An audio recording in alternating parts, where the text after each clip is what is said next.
말씀의 제목이 영혼의 양식입니다. 저희가 지금 계속 감사에 대해서 보고 있죠. 함께 성경의 말씀들을 찾아보고 있습니다. 영혼이라고 말할 때 육신은 여러 가지 것들을 입으로 먹고 또 그것을 골고루 잘 먹을 때 건강하게 유지가 되고, 또 어린 아이들은 먹는 것을 잘 먹어야 몸이 잘 큰다는 것을 우리는 다 알고 있습니다.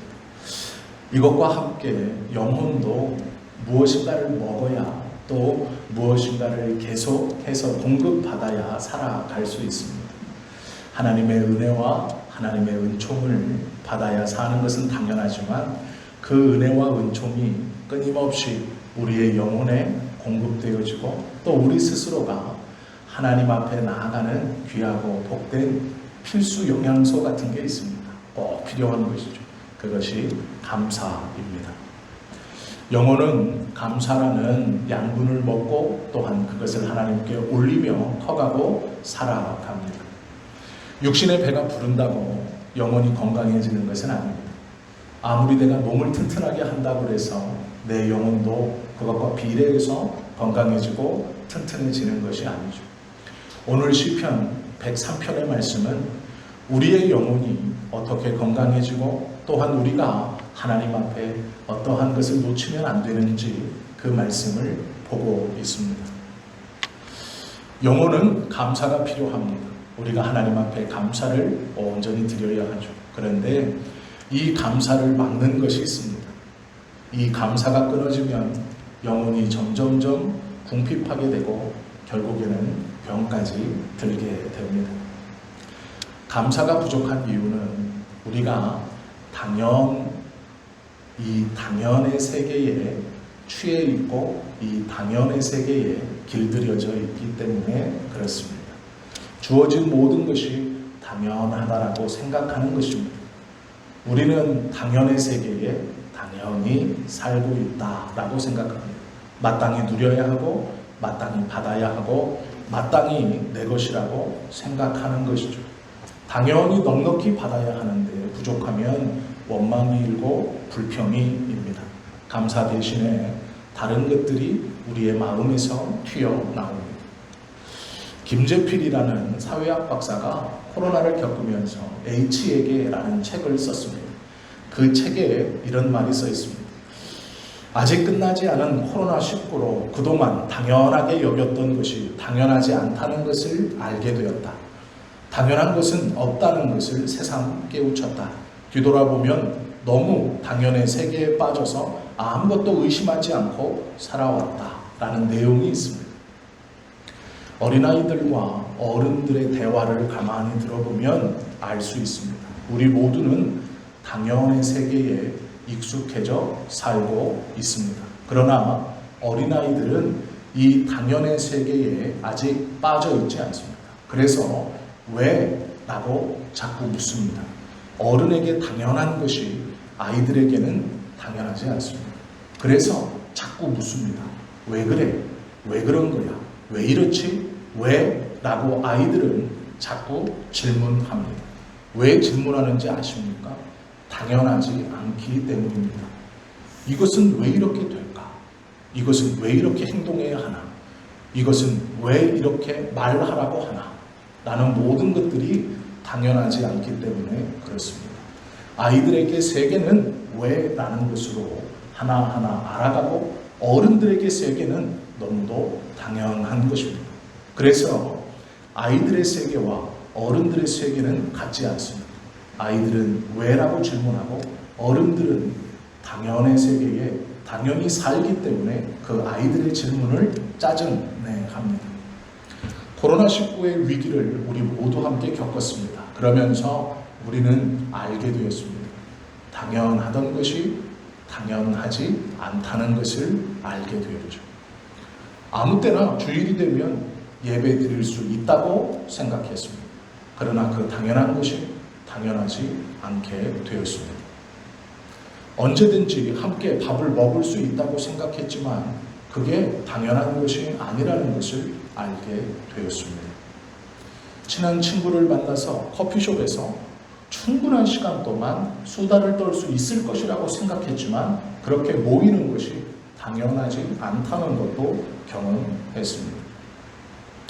2009년에 유방암 진단을 받고 돌아가신 장영희라는 교수님이 있습니다. 이 교수는 태어나면서 1살이 되었을 때 다리를 쩔뚝거리는 병에 걸렸고 평생 목발을 짚고 다녔습니다. 그래도 열심히 공부하고 학업에 정진해서 교수가 되었습니다. 그런데 2009년 유방암 진단을 받고 그 해에 돌아가셨습니다. 그가 죽기 전에 쓴 책이 하나 있습니다. 살아온 기적, 살아갈 기적이라는 책입니다. 이 책에 이런 내용이 있습니다. 척추암을 선고받아 2008년 입원을 하고 2009년 유방암 진단을 또한 받고 긴 투병 생활을 이어오고 있다. 어떻게 지내왔는지 신기하다. 이상하게도 지난 세월이 꿈을 꾸듯 안개에 휩싸인 것 같다. 통증 때문에 돌아눕지도 못하고 누워있던 일, 링거줄 떼고 샤워 한번 하면 소원이 없겠다고 생각했던 일, 밥그릇만 봐도 헛구역질 하던 일, 이 모든 것이 가슴 뻐근한 그리움으로 다가온다. 내면이 회벽에 갇혀 바깥 세상이 그리웠다. 눈 감으면 대학 생활의 모습이 떠오르고 파란 하늘의 그 넓은 공간을 마음대로 걷는 무한 자유가 그리웠다. 일상이 미치도록 그립다. 누군가를 좋아하고 미워하는 일상을 마치 아무것도 아닌 것처럼 하는 바깥 사람들이 한없이 부러웠다. 텔레비전에서 보쌈을 먹기 위해서 입을 벌린 그 모습도 너무 부러웠다. 나는 지독한 박탈감을 느꼈다. 무슨 일이 있어도 바깥 세상으로 다시 나가리라 다짐했다. 이렇게 책을 쓰시고 그 해에 돌아가셨습니다.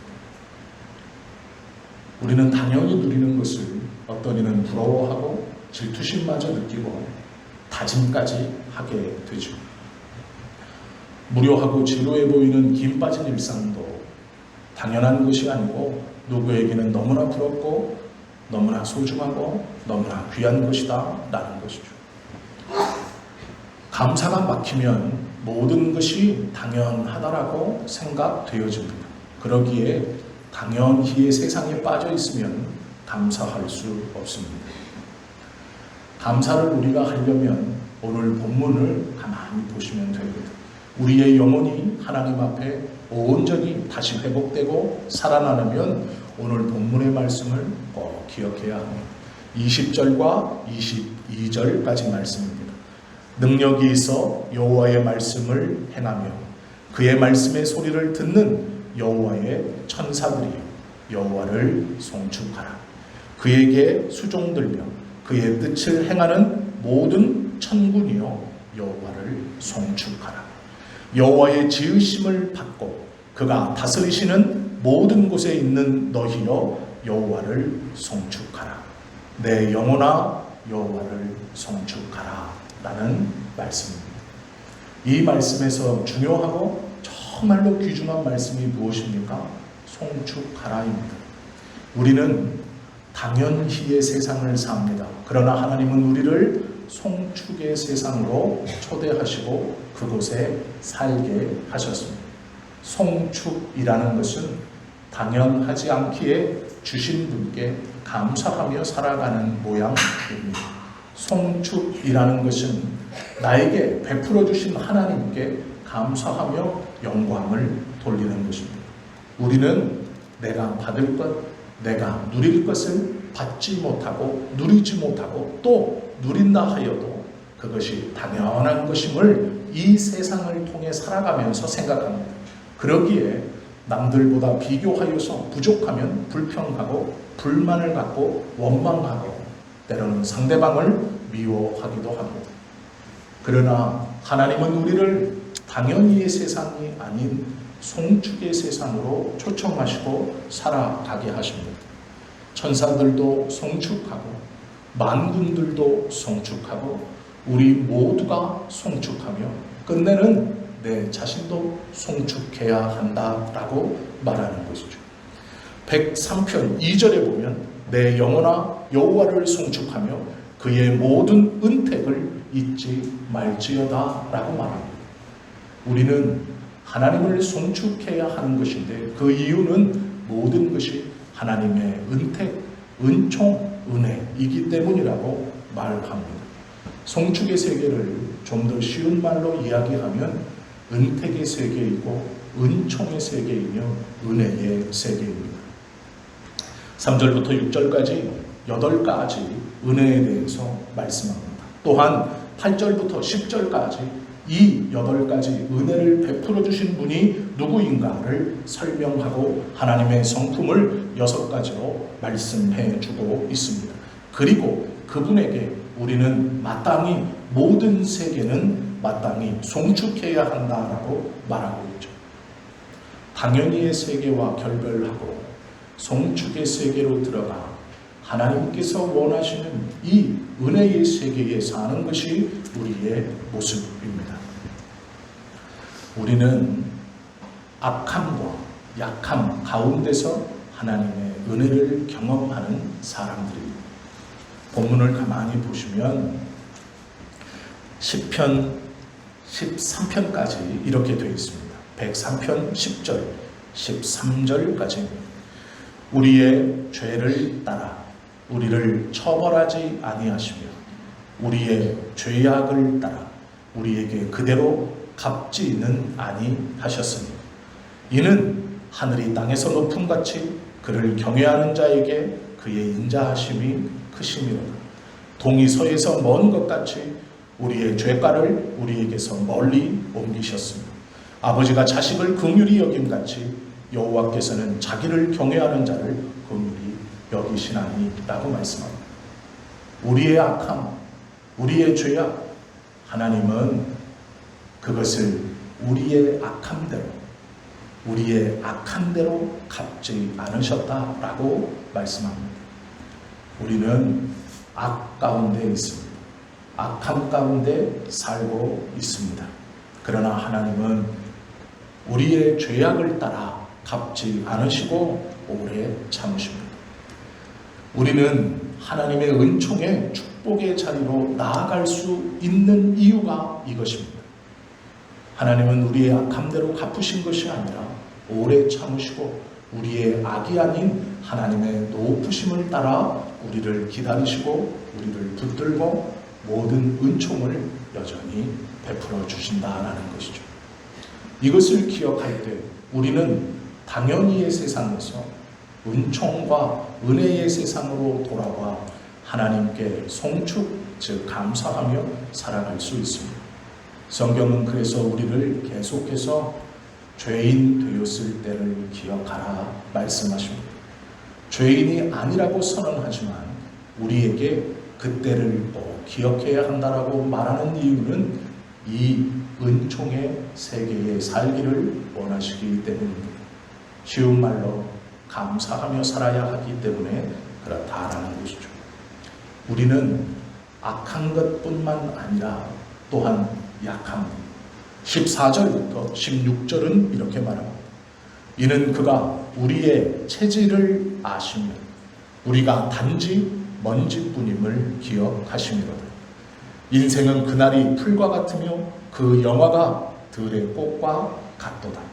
그것은 바람이 지나가면 없어지나니 그 있던 자리도 다시 알지 못하거니와 라고 말씀합니다.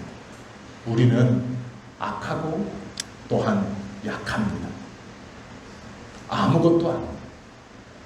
우리가 지금 누리는 모든 것들이 내가 무엇인가 이루어서 내가 그것을 마땅히 누려야 하는 자로 서 있다고 생각한다면 큰 잘못입니다. 우리는 약하기에 바람과 같고 먼지와 같고 하루 동안 피었다가 태양볕 때 엎어지는 연약한 들풀과 같아서 그 있었던 자리도 찾을 수 없는 연약한 존재라고 말씀하고 있습니다. 악함에 대해서 하나님은 그대로 갚지 아니하시고 약함에 대해서 하나님은 내가 안다.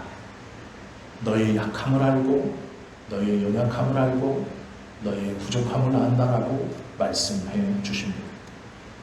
우리가 약하기 때문에 하나님은 우리를 보호하십니다. 하나님이 우리를 다루심이 이와 같습니다. 우리가 약하다는 것은 이런 겁니다. 던지면 깨져요. 막 다루면 깨져요. 그렇기 때문에 하나님이 우리를 소중히 취급주의 붙여서 다루시는 거예요. 우리가 악하고 우리가 약하기 때문에 그렇습니다. 그러기에 이 모든 은혜를 우리에게 다 베풀어 주시는 거예요. 그것을 망각하고 내가 더 많이 받아야 하는데 누리지 못함을 불평을 갖고 불만을 갖고 당연히 내가 누려야 하고 당연히 내가 써야 하고 당연히 내가 쥐어야 한다고 생각한다면 하나님의 뜻을 왜곡하고 있는 것입니다. 물건이 어때서 취급주의를 하는 게 아니에요. 그 물건을 다루시는 하나님이 우리가 소중하기 때문에 그렇게 다루어 주시는 거예요. 성경은 우리를 악하다고 이야기합니다. 또한 성경은 우리를 약하다고 이야기합니다. 이것이 우리의 모습입니다. 악하고 약한 사람들입니다. 은총의 선물을 잊으면 안 됩니다. 우리가 악함을 잃어버리고 우리가 약함을 잃어버리면 하나님께 불평과 불만을 쏟아냅니다. 감사가 없어집니다. 세상은 당당하게 살되 당연히 살면 안 됩니다. 하나님의 은혜 아래 당당해야 하지만 그 하나님 앞에 당연히 살아가는 것이다 라고 생각하면 안 된다라는 것이죠. 이것을 알면 감사하고 자랑하지 않습니다. 하나님께 받았기에 그분께 감사하고 모든 것이 하나님의 은혜입니다 고백할 수 있지만 어떤 것도 자랑할 수는 없죠. 한 가지 예를 드리고 말씀을 좀 마치려고 합니다. 가난하고 어려운 집에 삼형제가 있었습니다. 보통 삼형제가 있으면 첫째는 첫째라서 대접받고 막내는 막내라서 이쁨 받죠. 제일 피해보는 것이 가운데 둘째입니다. 이 이야기를 그대로 제가 읽어드리겠습니다. 어느 집에 삼형제가 있었다. 둘째가 가장 피해를 많이 본다. 어느 날부터 둘째는 나이키 신발이 신고 싶었다. 친구들이 너는 매일 짝퉁만 신냐고 놀렸다. 상처받은 둘째는 아버지에게 때를 썼다. 형편이 좋지 않아서 쉽게 아버지는 그 이야기를 들어줄 수 없었다. 둘째는 울고불고 난리를 치고 다음날 학교에도 가지 않는다고 으름장을 놓았다. 밤새 아버지 들으라고 엉엉 울었다. 놀이터에서 놀다가 집에 돌아왔다. 아버지는 왜 학교에 가지 않았냐고 다그친다. 둘째는 눈물을 쏟으며 짝퉁 나이키 신고 학교 가는 것은 죽기보다 싫다고 한다. 아버지는 할 수 없이 거금을 들여 진품 나이키 신발을 사다 주었다. 둘째는 신이 나서 형과 동생을 불러다가 신발 자랑을 한다. 그런데 이 뒷말이 참 멋있습니다. 마치 자신이 공부나 잘해서 사준 것처럼 떼쓰고 애써서 살림과 형편이 어려워 진짜 나이키 운동화를 못 사주지만 둘째가 울고불고 떼쓰며 짝퉁 나이키 신겨서 학교 보냈다가는 아이들의 놀림에 큰 상처를 받을까 없는 돈 있는 돈 끌어다가 그 비싼 신발 사줘서 신겨놨더니 감사할 줄은 모르고 형과 동생을 불러서 지가 마치 공부 잘해서 무엇인가 잘해서 상으로 칭찬으로 받은 것처럼 그렇게 자랑하고 있다는 이야기입니다. 우리도 그와 같죠. 하나님이 우리에게 은혜로 무엇인가 주시면 너는 없지 나는 있다 하며 자랑하기 바쁜 것이 우리의 모습이죠. 그러나 가만히 보십시오. 무엇인가 잘나서 주신 것이 아니라 큰 상처 받을까 약해서 깨어질까 우리에게 허락해 주신 것입니다. 그것을 감사하지 못하면 안 됩니다. 사단은 언제나 우리에게 당연하다라고 말합니다. 당연히 받아야지, 당연히 누려야지, 당연히. 이 당연의 세상 속에 언젠가부터 우리는 적응되어서 당연하다라고 생각하죠. 그러기에 남편에게 툴툴대고, 아내에게 툴툴대고, 자녀들에게 툴툴대고, 부모에게 툴툴대고, 교회의 믿음의 형제들에게 툴툴대고, 우리 주변의 모든 것들에게 툴툴대고, 결국은 하나님에게도 그러한 모습을 보이며 살아갑니다. 하나님은 우리를 은택의 세계로 초청하셔서 송축의 세계로 불러주셨습니다. 당연의 세계가 아니라 송축과 은총의 세계를 살아가는 것이죠. 이것이 선물입니다. 우리는 감사할 수 있어야죠. 오늘 시편 103편의 출발은 송축하라입니다. 그리고 마지막 또한 송축하라입니다. 우리도 오늘 이 말씀을 붙들어 우리의 약함에 대해서, 우리의 악함에 대해서 그대로 갚지 아니하시고 귀하고 복되게 약한 자를 품어주시는 하나님의 은혜를 다시 생각하고 감사하며 당연히의 세계가 아닌 은혜의 세계, 은총의 세계, 은택의 세계를 살아가시는, 그리하여 우리의 영혼이 감사로 건강해지고 풍성해지는 그러한 삶을 살아갈 수 있는 우리 모두가 되실 수 있기를 예수님의 이름으로 축원합니다. 기도 드리십니다.